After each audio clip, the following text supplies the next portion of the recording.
Hello friends, welcome to back my YouTube channel math enjoy with Munna sir. दोस्तों, हम लोग पिछले वीडियो में एक्सरसाइज 1 का सी हम लोग सोल्व किए थे। 2, 3, 4, 5, 6 और 7 नंबर क्वेश्चन सोल्व किए थे। 1 नंबर क्वेश्चन हमारा जो है सो बच गया था। आइए हम लोग इसको सोल्व करते हैं। क्वेश्चन नंबर 8 है। क्वेश्चन नंबर 8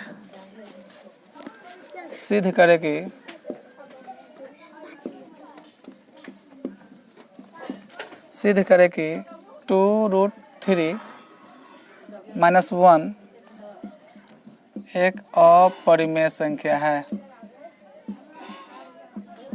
अपरिमेय संख्या है, इसको सिद्ध करना है। चलिए सिद्ध करें कि टू रूट थ्री माइनस 1 एक अपरिमेय संख्या है। आइए हम लोग जो भी हम लोग स्टेटमेंट लिखते हैं उसी स्टेटमेंट से हम लोग सारे प्रश्न को सॉल्व कर रहे हैं। फिर हम लोग वही बात मानेंगे कि अपरिमेय संख्या है, इसको हम लोग परिमेय संख्या मान लेंगे इसको। चलिए माना कि टू रूट थ्री माइनस 1 एक परिमेय संख्या है। परिमेय संख्या है। चलिए माना कि टू रूट थ्री माइनस 1 एक परिमेय संख्या है। तो चलिए लिखिए यहाँ पे two root three minus 1 is equal to p divided by q, जहाँ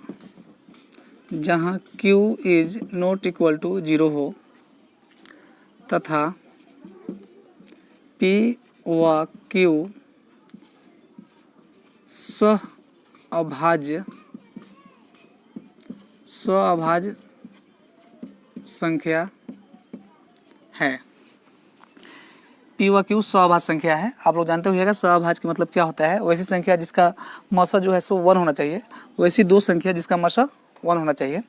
चलिए जैसे कि मान लिया जाए कि 5 और 7 हो, अगर दोनों का मसा देख लिया जाए तो क्या होगा, 1 ही आएगा और कोई दूसरा गुणनखंड इसमें नहीं होगा। तो चलिए आइए देखते हैं इसको। टू रूट थ्री को आप इधर रहने दीजिए इस पार, और माइनस 1 है उधर जाकर के क्या हो जाएगा हमारा, क्या हो जाएगा, प्लस का 1 हो जाएगा। चलिए टू रूट थ्री रहने दीजिए, इसको भिन्न करेंगे तो क्यू हो जाएगा। तो यहाँ पर पी और प्लस यहाँ पर क्या हो जाएगा, यहाँ पर हो जाएगा क्यू। क्या हो जाएगा, क्यू हो जाएगा। इधर 2 गुना में है, इधर जाकर के भाग में चला जाएगा। Root three P plus Q यहाँ पर गुना में है, जाके भाग में चला जाएगा और 2q यहाँ पर हो जाएगा। अब यहाँ पर देखेंगे कि पहले परिमेय संख्या था p बाई क्यू। परिमेय संख्या 1 को जो है उस पार भेजे हैं तब पर भी परिमेय संख्या है। अभी भी यहाँ गुना में था या भाग की है तब पर भी यहाँ परिमेय संख्या है। तो एक अपरिमेय संख्या बराबर यहाँ पर परिमेय संख्या आ रहा है। तो यह क्या है, हमारा अपरिमेय संख्या बराबर परिमेय संख्या नहीं हो सकता है, इसलिए यह गलत है। तो लिखेंगे अतः हम जानते हैं कि रूट थ्री एक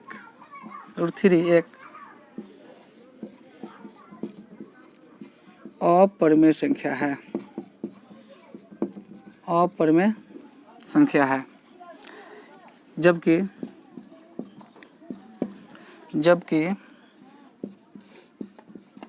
समीकरण के, एक मिनट रुक जाओ।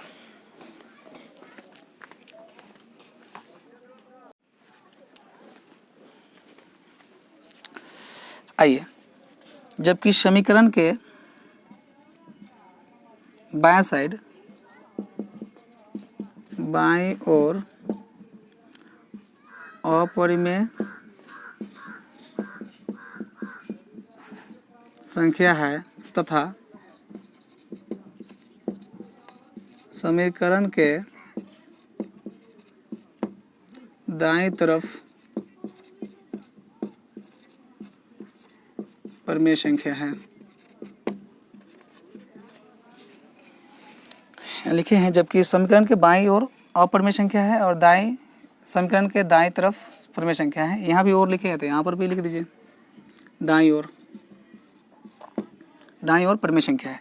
यहाँ अपरिमेय संख्या है, इधर देखा जाता है इधर तो परिमेय संख्या है। क्या है? दाईं ओर परिमेय संख्या है। अतः तब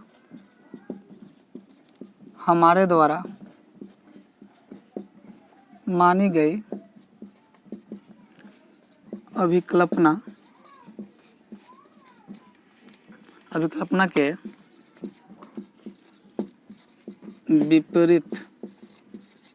विपरीत है। हमारे द्वारा मानी गई अभिकल्पना के विपरीत है, तब क्या होगा? जो हम लोग माने थे कि ये परिमेय संख्या है, जो कि ये परिमेय संख्या नहीं है, यह अपरिमेय संख्या है, तो हम लिखेंगे जाता, यहाँ पर लिख जाता अतः 2√3 - 1 एक अपरिमेय संख्या है। हम लोग जो माने थे वो गलत था। क्या है? ये अपरिमेय संख्या है। चलिए इस चीज़ को आप लोग उतार लीजिए, नोट कर लीजिए। हम लोग अगला प्रश्न को देखते हैं। अगला प्रश्न अब समाप्त हो चुका है। हम लोग बार बार ये कहते आ रहे हैं कि हम जानते हैं कि √3, √5, √2 एक अपरिमेय संख्या है। कैसे हम लोग जान रहे हैं? नहीं जान रहे हैं ना। चलिए उसको हम लोग, ये बुक में नहीं दिया हुआ है कि √3 को सिद्ध करें, लेकिन हम लोग √3, √5 को सिद्ध करके बता देते हैं कि कैसे हम लोग ये √2 जो है सो अपरिमेय संख्या है। आइए इसको हम लोग मिटाते हैं। आइए हम लोग बुक से बाहर हम लोग जो है सो अभी प्रश्न को सोल्व करने जा रहे हैं। हम लोग बार बार कहते आ रहे हैं कि √2, √5, √3 एक अपरिमेय संख्या है, हम जानते हैं। तो कैसे अपरिमेय संख्या है, आइए हम लोग इसमें सिद्ध करते हैं। यहाँ पर लिखिए, क्वेश्चन है हमारा, सिद्ध करे कि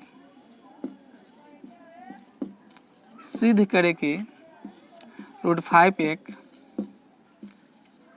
अपरिमेय संख्या है, अपरिमेय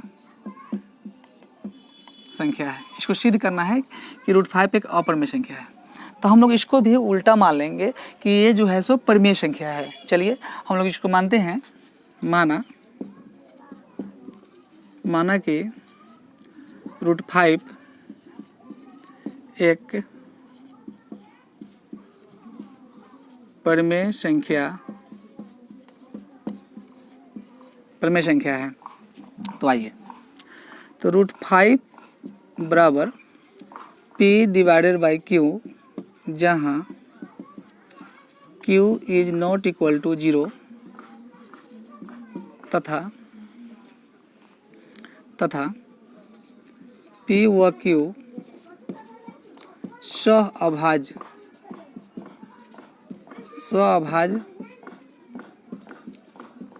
संख्या है। स्वअभाज्य की मतलब हुआ कि कोई भी ऐसे दो संख्या जिसका मशा अगर निकाले सिर्फ 1 होगा, 1 के अलावा और कोई दूसरी संख्या ना होना चाहिए। कोई दूसरी अभाज्य गुणनखंड इसको नहीं काटे, एक के अलावा कोई दूसरा अभाज्य गुणनखंड इसको, अभाज्य संख्या इसको नहीं काट सके। इसमें सिर्फ कोई उभयनिष्ठ गुणनखंड नहीं हो, एक के अलावा कोई उभयनिष्ठ गुणनखंड नहीं हो, इसको हम कहते हैं स्वअभाज्य संख्या, चाहे स्वअभाज्य पूर्णांक। आइए तो अब देखिए, इसको हम लोग इसको क्या कर लेते हैं कि तिर्यक गुना कर लेते हैं। तिर्यक गुना करते हैं तो यहाँ पर आ जाएगा √5Q, 5Q हो जाएगा। यहाँ पर हो जाएगा हमारा P हो जाएगा, क्या हो जाएगा? P हो जाएगा 5Q, और इसको 1 है तो 1 से P हो जाए P। तो चलिए इसको हम लोग तिर्यक गुना कर लिए। यहाँ पर लिखेंगे, अभी भी ये आपका है परिमेय संख्या है, P है। तो चलिए अब देखेंगे हम लोग एक तरफ, ये इसको हम लोग क्या कर लेते हैं कि दोनों तरफ हम लोग वर्ग कर लेते हैं। दोनों पक्षों में हम लोग वर्ग करते, लिखेंगे यहाँ पर दोनों तरफ वर्ग करने पर, चलिए हम लोग दोनों तरफ वर्ग कर लेते हैं। Q का होल स्क्वायर और P का भी होल स्क्वायर। तो इसको हम लोग क्या करेंगे, स्क्वायर से इसको रूट को काट देंगे, स्क्वायर से हम लोग रूट को काट देंगे। किसी भी संख्या का स्क्वायर से, इसका स्क्वायर है 5, ये मान लीजिए कि √5 है, सॉरी, इसका स्क्वायर करेंगे तो √5 क्या हो जाएगा, वो 5 क्या हो जाएगा, √25 हो जाएगा। तो 25 के बाद तो 5 आ जाएगा ना। तो यहाँ जो है, यहाँ पर रूट जो चढ़ा हुआ है, किसी भी संख्या का रूट जो चढ़ा था उसका पावर कितना आता है, 1/2 है। अगर मान लिया जाए कि यहाँ पर अगर पावर रहे तो क्या होता है, पावर में पावर गुना होता है, तो 2 × 2, 2 से 2 कट जाएगा, तो कितना 5 ना बचेगा, तो हम लोग स्क्वायर से जो है सो रूट कट जाता है। ये 1/2 ऐसे किसी 5 के पावर 1/2 जो है इसको ऐसे ना लिख करके हम लोग √5 लिखते हैं। चलिए समझ गए होंगे। चलिए आइए, इसलिए जो है सो स्क्वायर से रूट कट गया, स्क्वायर से रूट कट गया, तो यहाँ पे क्या बचा हमारा 5q, q का स्क्वायर है 5q स्क्वायर बराबर p स्क्वायर बचा। अब हम लोग देखेंगे कि 5 गुना में इधर क्या हो जाएगा, भाग में हो जाएगा हमारा। 5 जो है सो p स्क्वायर को हमारा क्या कर रहा है कि यहाँ पर विभाजित कर रहा है, पूर्ण रूप से विभाजित कर दे रहा है। 5 गुना में चल जा रहा है, ये भाग में तो गुना कर, पूर्ण रूप से इसको विभाजित कर रहा है। तो हम लोग लिखेंगे जब ये 5 जो है इसको विभाजित कर रहा है, तो हम लिखेंगे p स्क्वायर को, अब p स्क्वायर को, p स्क्वायर 5 से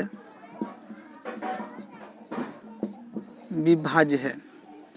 p स्क्वायर 5 से, p स्क्वायर 5 से, देख रहे हैं कि यहाँ 5 से विभाज्य है। तो यहाँ पर मान लीजिए जब p स्क्वायर 5 से विभाज्य है तो p भी 5 से विभाज्य होगा। वो कैसे होगा, पहले यहाँ पर लिख लीजिए, तब p भी 5 से विभाज्य होगा। कैसे होगा, आइए आप नहीं समझे फिर से समझते हैं। मान लिया जाए कि कोई संख्या है, अगर वह किसी के स्क्वायर को विभाजित कर रहा है, मान लिया जाए कि इसका स्क्वायर कितना होता है 16, ये 2 जो है 16 को भी विभाजित कर रहा है, तो 2 जो है इसका 4 को भी विभाजित करेगा। 2 जो है 2 दूना 4 कर दे रहा है यहाँ पर, तो 4 को भी विभाजित करेगा। कहने का मतलब यही हुआ कि जब 2 अभाज्य संख्या है, अभाज्य संख्या किसी के वर्ग को जो है सो क्या कर रहा है, विभाजित कर रहा है अगर, तो वही संख्या जो है उसको भी मतलब उस संख्या को भी विभाजित करेगा। कहने का मतलब ये 2 अगर 4 के स्क्वायर को विभाजित कर रहा है पूर्ण रूप से, तो 2 जो है 4 को भी विभाजित करेगा। कहने का मतलब यही हुआ कि अगर p स्क्वायर को 5 से विभाज्य है, p स्क्वायर अगर 5 से विभाज्य है तब p भी 5 से विभाज्य होगा। चलिए समझ गए होंगे, आगे देखते हैं। तब p भी 5 से विभाज्य होगा, तो हम लिखेंगे अब या तो p बराबर 5k, जहाँ k कोई पूर्णांक है, k कोई पूर्णांक है। नहीं आई बात समझ में, चलिए हम लोग समझते हैं। यहाँ पर मान लिया जाए कि p यहाँ पर जो है हम लोग लिखेंगे कि p जो है हमारा वो कितना है, 5 से विभाज्य है। लेकिन जब इसको हम लोग p बराबर करेंगे बराबर में, तो यहाँ पे क्या लिखेंगे हम लोग, p 5 से अगर विभाज्य है, p 5 से विभाज्य है, तो p बराबर हम लोग कह सकते हैं ना कि 5k, यानी अब कोई संख्या लेके हम लोग समझते हैं। चलिए यहाँ पर क्या है कि 25 है, अगर वह क्या है 5 से ये विभाजित हो रहा है, 5 से ये विभाजित हो रहा है, तो 5 से विभाजित हो रहा है, तो 25 बराबर हम लोग क्या ले सकते हैं, कोई भी तो संख्या होगा जिसको मतलब हम लोग गुना करेंगे तो बराबर 25 हो जाएगा, तो यानी 5 × 5 = 25, यानी 25 के बराबर हो जाएगा। तो वही पूर्णांक को हम लोग, कोई तो पूर्णांक ना होगा जी 5 मरतबा, जैसे कि 5 × 5 = 25, यहाँ 5 होता, तो हम लोग उसी चीज़ को लिख रहे हैं कि p को विभाजित कर रहा है 5, कितने मरतबे कर रहा है, कौन सा पूर्णांक को गुना करने पर ये बराबर हो रहा है, तो 5k हम लोग लिख दिए, जहाँ k कोई पूर्णांक है। चलिए समझ गए होइएगा, इसको मिटाते हैं। तो p बराबर 5k, जहाँ k कोई पूर्णांक है। अब लिखेंगे p का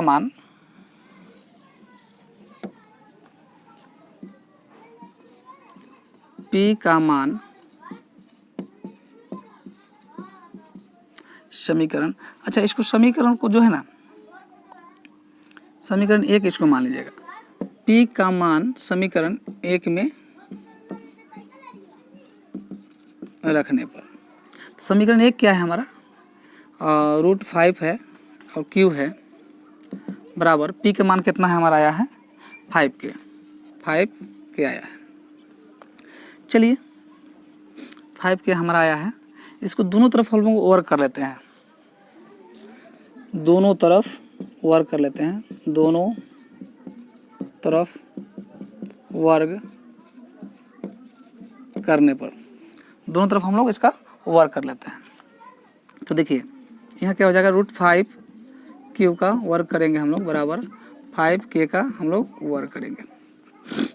फिर जो यहाँ जो है स्क्वायर से रूट कट जाएगा हमारा, तो क्या हो जाएगा हमारा 5Q² बराबर 5K² और K²। ये हमारा गुना में है, इधर जाकर के हमारा भाग में चला जाएगा।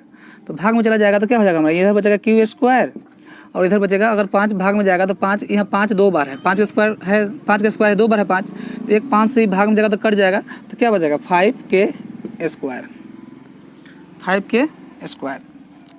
चलिए अब देखा जाए तो 5 जो है यहाँ पर भी जो 5 है क्या है, Q² को ये विभाजित कर रहा है। देखिए कि यहाँ जो 5 गुना में हिला के भाग आ जा रहा है, तो 5 जो है Q² को क्या कर रहा है, विभाजित कर रहा है। तो यहाँ 5 जो है P² को विभाजित कर रहा था और Q² को भी विभाजित कर रहा है। तो हम लोग लिखेंगे अब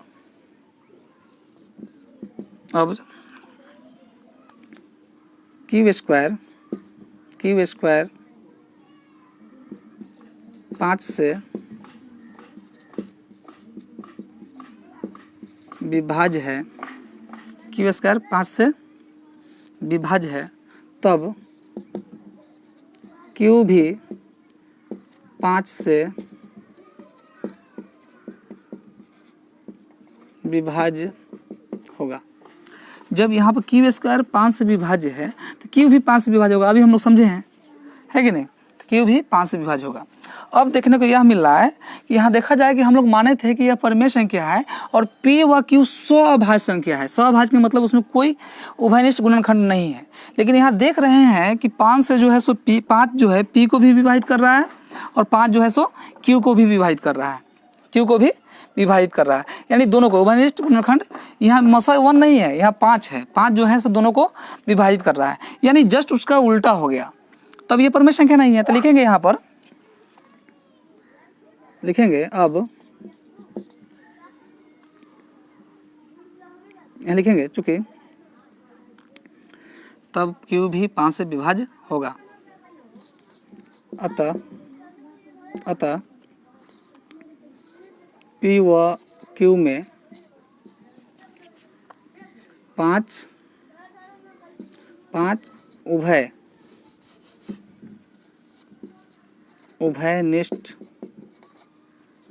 उभयनिष्ठ है, तब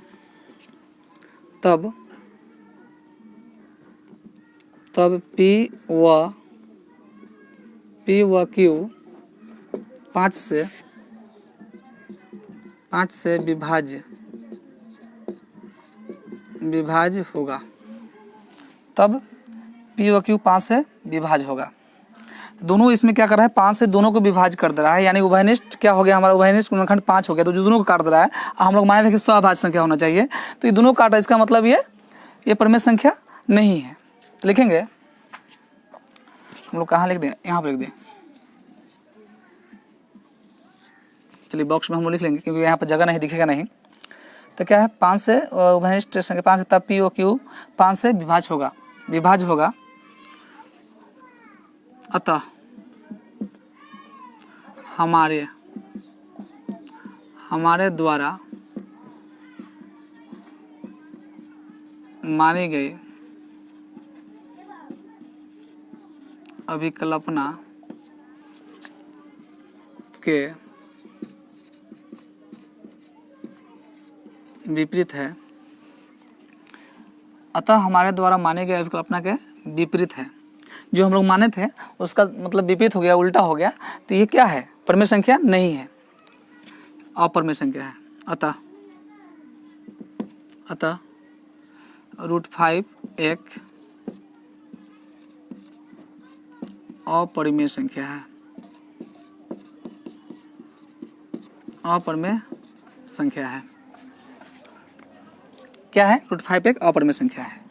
तो हम लोग यहाँ देखेंगे कि परीक्षा में पूछेगा कि परीक्षा में यह पूछेगा, यहाँ पर लिख लेते हैं कि √2 √5 और √7 √3 पूछेगा √11, √13, √17। मैंने सारे नहीं पूछ रहेगा, कोई इसमें से एक जो है सो पूछ देगा, कोई भी एक पूछ देगा। तो आप क्या करेंगे कि सिर्फ सब पूरा स्टेटमेंट जो है सो यही रहेगा। आप क्या करेंगे कि सिर्फ उस जगह पर अगर √5 की जगह पर क्या कर देंगे, यहाँ पर 2 इंक्लूड कर देंगे। मान लीजिए सभी जगह, चलिए अभी हम 2 को देखते हैं, सब जगह 2 लिख देंगे, सभी जगह 2 लिख देंगे हम लोग। यहाँ पर 2 लिख देंगे, यहाँ पर भी 2 लिख देंगे हम लोग।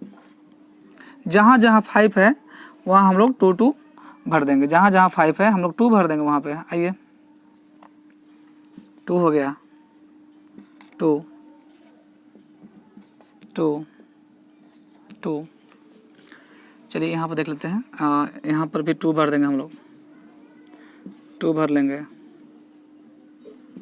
2 हो जाएगा, यहाँ पे 2 हो जाएगा, 2 हो जाएगा, 2 हो जाएगा, 2 हो जाएगा हमारा यहाँ पे। वहाँ हम लोग क्या करेंगे कि 2 हम लोग भर लेंगे, √2 का हो गया। उसी प्रकार हम लोग √5 है तो √5 को हम लोग तो देखबे किए हैं, √7 है, √7 सभी जगह डाल देंगे। स्टेटमेंट यही रहेगा। एक बार जब आपने अगर गौर से इसको देख लिया तो सारे प्रश्न को आप हल कर देंगे। चलिए आज के लिए इतना ही। चैप्टर भी 1 का C जो है समाप्त हो चुका है। अगर आप लोग को मतलब समझ में आ रहा होगा, प्रश्न को सोल्व किया हुआ, तो आप क्या करें, इस वीडियो को लाइक करें, कमेंट भी करें और इसको सब्सक्राइब कर लें। और जो बच्चों मैथ सीखना चाहते हैं उस बच्चे के पास भी मतलब यह वीडियो शेयर करें ताकि वो बच्चा भी फ्री में मैथ सीख सके। चलिए धन्यवाद।